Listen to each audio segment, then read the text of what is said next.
May we please have a drink of water, Uncle Bob? You certainly may. That's one thing I have plenty of. Help yourself. Boy. I'm next. All right, plenty for everybody. I'm next. Well, what's this, the seventh inning stretch? No, we were just practicing. Boy, this water tastes good. Boy, nothing like water when you're thirsty. Oh, you're so right, Mike. You know, man can add all sorts of things to water to make it taste differently and have pretty colors. But when you're really thirsty, boy, you'll choose just plain old water. Hey, by the way, do you fellas know what water's made of? What do you mean, made of? You mean water's made out of something else? It is that. What do you think water is? I always thought water was just water. Yeah, just plain H2O. Ah, there you are, Ted. Okay, now what do you mean by just H2O? I don't know. I guess it's sort of a nickname for water, isn't it? I guess H2O has become sort of a slang expression meaning water. But actually, H2O is the chemical formula for water. But why do we use the letters H and O with a little 2 in the middle? I don't know. Tell us, Uncle Bob. All right, I will. Come on into my lab for a few seconds, and we'll do some detective work and solve the mystery of why we call this H2O. I'm going to need a fresh supply of Exhibit A. Go ahead in. All right, now you fellas just gather around the bench here while I go back to the electrolysis equipment. The what? Electrolysis equipment, Ted. That's what we call this glass apparatus that we're going to use to perform the experiment. Now, I'll need some power. Bobby, in over by the radios on the back shelf, you'll find a Super B battery. It has some leads attached to the top terminals. Would you get it for me, please? Yes, sir. Now, I'll add some more water.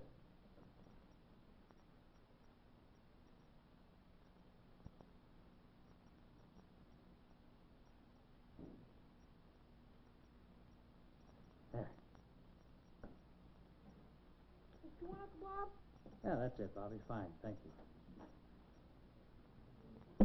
Okay, now, fellas, I want you to watch these little platinum electrodes in here very, very closely. Because when I attach the battery, the current will flow through the water, and you'll see something very, very special start to happen. Hey, look at the bubbles. Yeah, look at them. Right. Little bubbles are starting to form. Where do the bubbles come from? Aha. That is one of the wonderful secrets about water that we'll soon find out. Now, notice that the water level is going down in the tubes. As the bubbles continue to appear, the water disappears. Now, what do you suppose that means? Well, this may come as a big surprise to you, but the electric current running through the water is breaking the water down into the two things from which it's made.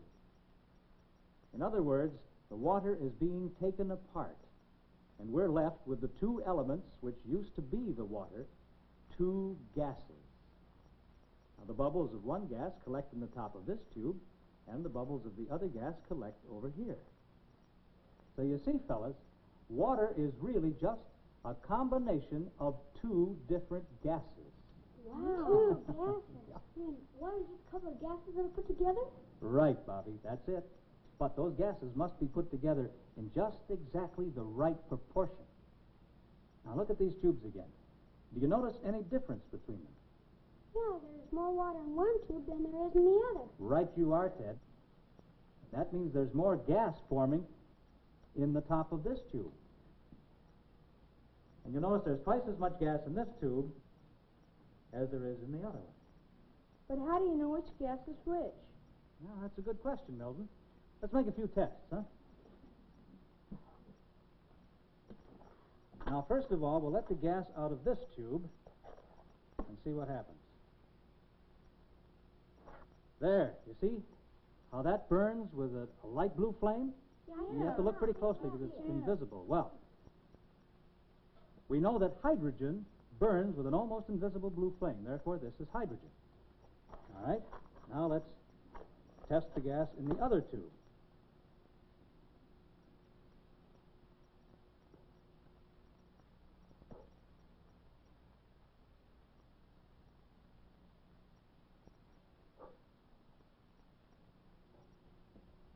There. You see how that spark on the end of this piece of wood burst into flame and burns very fast? Yeah. That's because that spark has come in contact with oxygen. Now, oxygen itself doesn't burn. However, it enables other things to burn.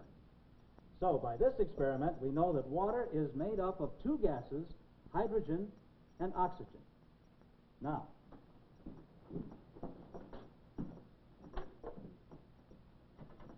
the chemical symbol for hydrogen is the letter H.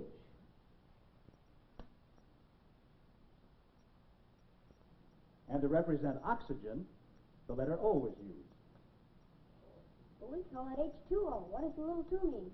All right, remember that we decided that there was twice as much of one gas as there is of the other? Do you remember which one? Well, this one has twice as much gas in it. Uh-huh. And do you remember what happened with this tube? Well, this tube had a blue flame on the top. Right. Hydrogen. Hydrogen, right. Yeah. Twice as much hydrogen as there is oxygen. And in order to represent that in our chemical formula, we use the little number 2. H2O. In other words, 2 parts of hydrogen combining with 1 part of oxygen makes up the wonderful substance we know as water. How about that? We use water to put out fire, but it's made from 2 gases which burn like crazy. Well, almost, Mike. Remember that oxygen just helps other things burn. No, water is a very remarkable liquid.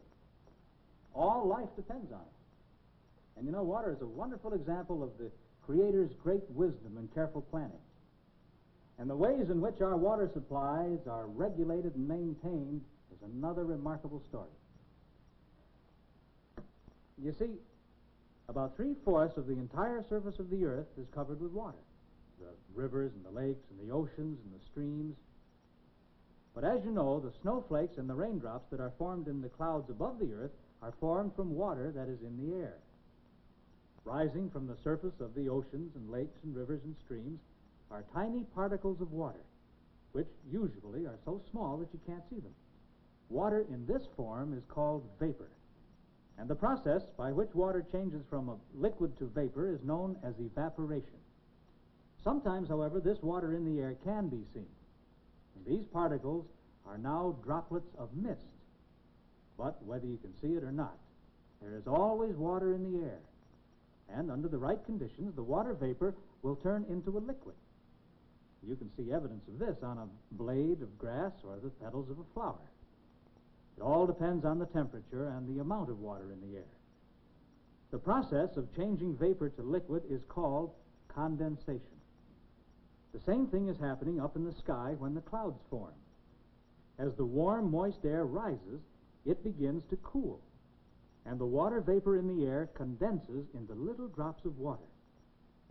As the wind moves the clouds along, the drops of water grow bigger until they become too heavy to stay in the air any longer, and down they come as raindrops.